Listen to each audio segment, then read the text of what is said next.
So, normally what I do is I go full into the podcast, but I've had a little chance to revisit a few.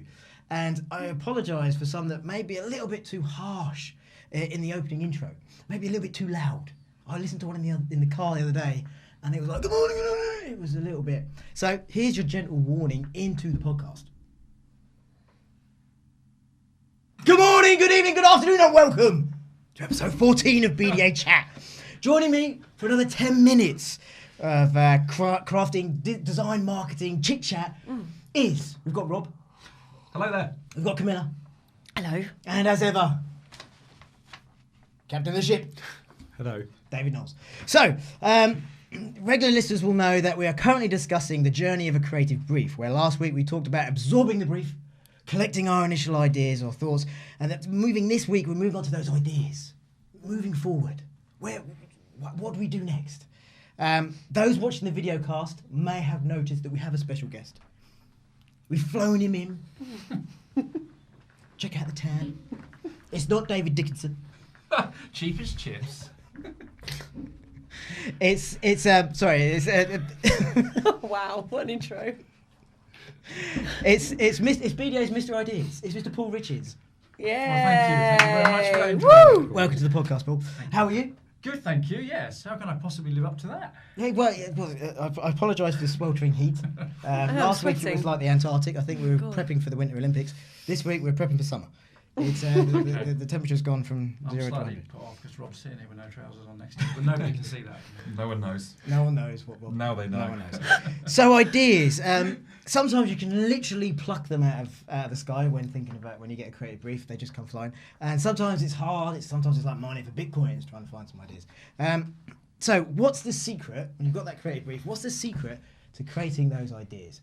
Who wants to leap into creating? Who wants to take this on? David. I'll have a go. Ideas, David. I find that funny every week, like Do a they? fail. Is there a secret sauce for coming up with ideas? I don't think that there is. They can, and they do literally come from anywhere, but I think when we are doing it, or trying to come up with ideas, and I know Paul will come onto this in a minute, but we'll go through a bit of a process really, because as we discussed last week, it's as much about dissecting that brief and understanding it as the coming up with the ideas itself. That's just as important. So it's understanding what the client is asking you to do, what the brief wants, or what you want to get from the brief, what the objectives are, who the audience you're talking to is. You really need to understand all of that. And then ideas, because you might go in with preconceived ideas or an idea that you've already had that you think would be brilliant and might be that killer one. But actually, once you've dissected that brief, it might not be the right one. And so often, certainly in a brainstorming scenario, we will get people to come in with those ideas and then write them down so they can park them, forget about them, not bring them up again, perhaps until the end. Until we read them out or go back through those, because otherwise that can distract people from the actual task in hand, which is working as a collective, as a group to come up with new ideas. So sorry, Paul, I'm just trying to get a bit of a segue into ideas and that process that we might go through and the techniques that we use. No pressure, Paul. Yeah, I think that sort of free flow of ideas is absolutely what you want to encourage. You don't want to go in with any preconceptions, and you don't want to put ideas up front that you want to try and get used and push them to the forefront. I think it's about trying to find, as we've been rebranding, something different. We always want to try and find something different. Trying to find something unique is pretty much impossible, but you can always take a different take on something that already exists. So there's several approaches to this, and I don't think there's any magic solution. I don't think there's any one size will fit all type of solution here. I think, if you get a brief, I think you always want to share it with the team. Now, whether you do that as a brainstorm, so there's a team of Sorry,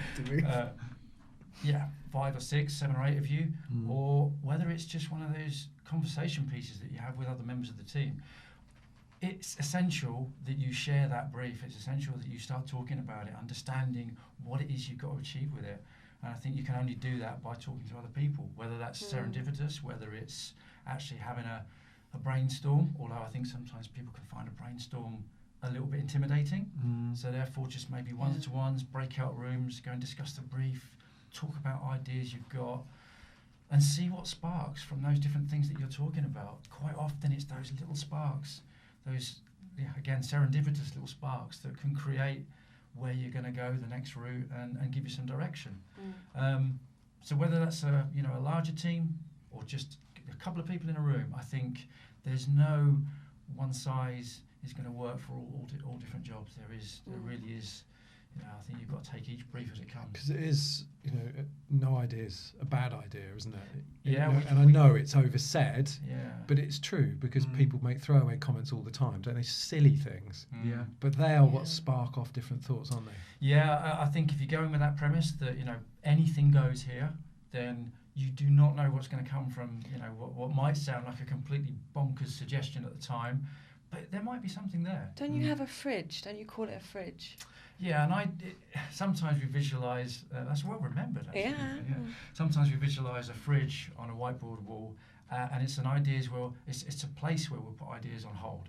So it's not saying. Is that rubbish ideas then, Paul? No, it's not rubbish ideas. It's ideas that everybody thinks are a little bit perhaps out there. But what we'll do is we'll just put them in there, just to freeze them. It's probably a freezer, not a fridge. Okay. Just to freeze them, and we'll keep them and just revisit. And may build on them. Yeah. But you don't want to stop the free flow of ideas, as I said before. You want to encourage different routes, because without going the opposite way sometimes to what you think, you never, as when we did think and we looked at the Levi jeans scenario with the black sheep. Well worn, I know, but if you don't look the opposite way sometimes, you're not going to find another direction. Uniqueness is something that's very rare to find, but another direction and another way to cut an idea And off. so what techniques or ways of working might you use to try and capture those other ways of thinking? Well, again, I think, I quite like the technique of walking in somebody else's shoes.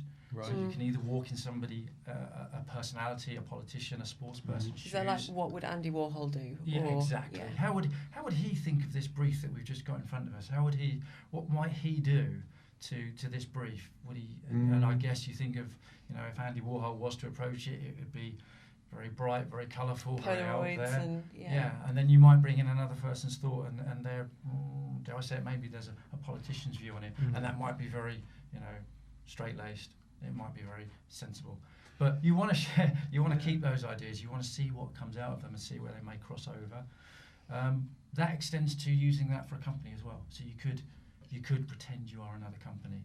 You could act as though you're Apple. You could act as though you are Uber. You could, and see how the brief would evolve from thinking how you think they think. Just another way of cutting it out. Because it might sound quite alien to people listening to this. You've never tried that before. Like, what would Will.i.am do here? But we've done it here, and it can take you on a completely different angle.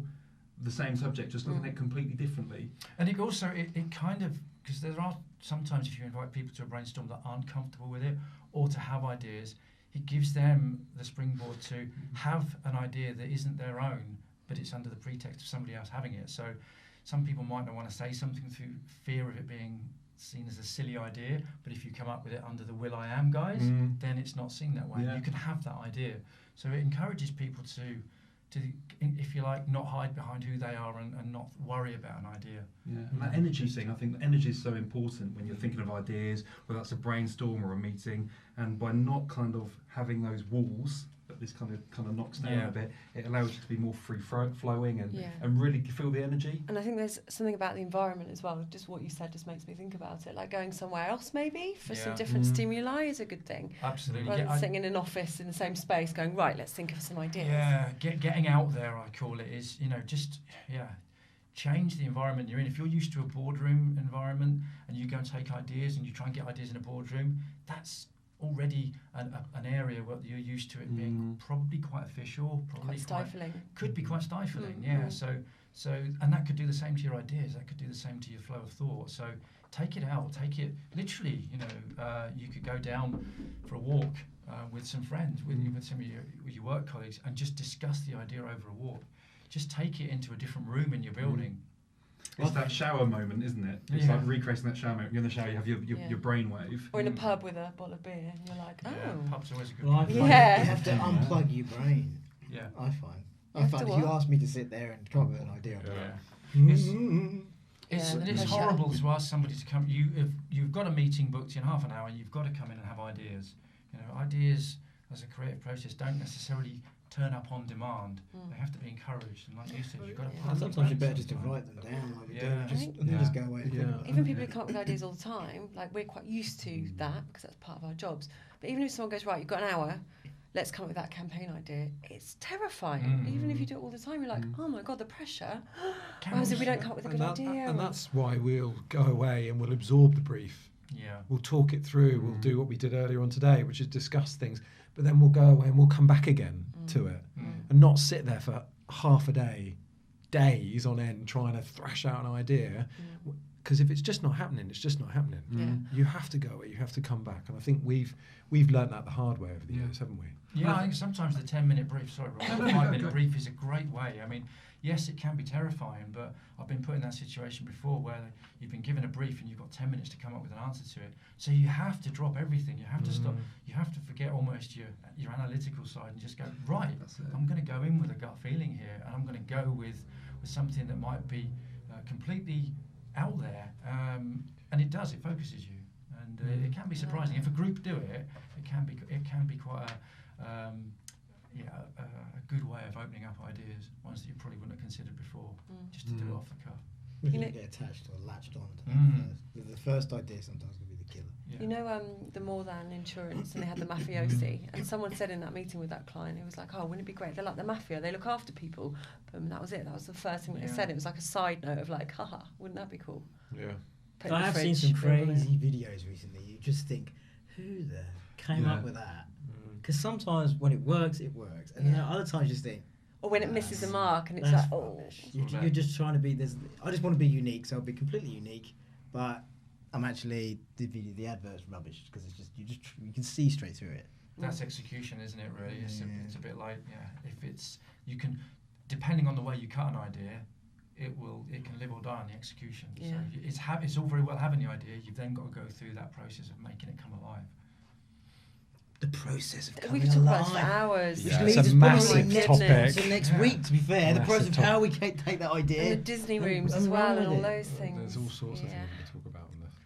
But Massive again, subject. it's have no fear. Have no fear of having those out there thoughts, and it's be brave with the ideas. Just let them flow, Yeah. and you can take the time after you've had the idea session. You can take the time to go through the ideas, cherry pick, and decide which ones really don't fit.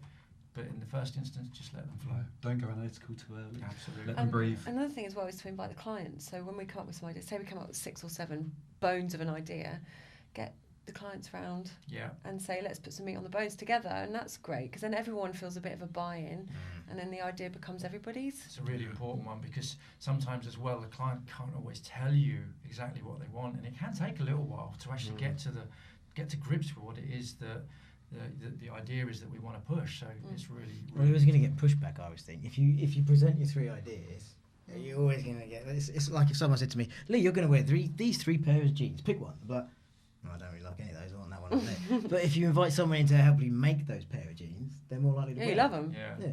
Rather than Absolutely. so. They're brought into that process and they're Yeah. involved in it. Yeah. Of course you do. You made an interesting point there, though. You said 3 ideas because that seems to be a traditional route for anything Yeah. that you do in a creative environment. Is we must have 3 ideas, and I think we should challenge that as well. I think there should, there's quite I think there's a mindset that we should probably just go with the one idea that we really Only think one can is be the one really that good. works, Yeah. the one that we're convinced is the way to go. And unless, of course, we've got 3 brilliant ideas and we can't just Can't pick. cast one aside, then we should really only just go with the one that's the strongest and what we feel is right as the agency for the client. Absolutely. Lovely stuff. Thank you, Paul. How's your first podcast been? Have you enjoyed it? Have you enjoyed it? Yeah, lovely. You didn't mention mine. Marmite. I mean, And there's no food here. There is no food. There's a kitchen just literally down the road. Literally just down there. Bound to be a fridge, bound to be some Marmite, probably some ideas in there as well. Right, lovely stuff. Thank you ever so much for tuning in. You can reach us at our normal social channels, which Camilla is now just going to let us know what they are. At Think BDA. Lovely stuff. I felt on the spot then. I was like, oh my God, what are they? Rob, what's going on the website this week? Anything we need to be checking out? Yeah, we've got a couple of new case studies coming shortly. I won't say this week, but coming shortly. So there's some new bits on there to see. And there's just ongoing changes which will be happening on there. We have the new Think 18 site live as well. So you can look all of our talks from Think 18. Paul did Think a great 18. talk about creating ideas. Where do ideas come from? Yeah, that's, we'll go put the check link that in out. the link in the bio. If you want to know some more about ideas. 2018.thinkbda.com. So yeah, we can put the link down at the bottom of the comment section underneath. And he brings a puppy into the presentation as well. And you can see Paul's dog. Yeah. Paul does bring his own She's dog 5 times the size now. Yes. in a lot of Jaffa cakes. So lovely stuff. Thank you very much. We look forward to seeing you next week, where we're going to discuss how we take these ideas and breathe life into them. Thank you very much. See you next week. I'm off to chill out. Bye. Bye. Bye. Bye.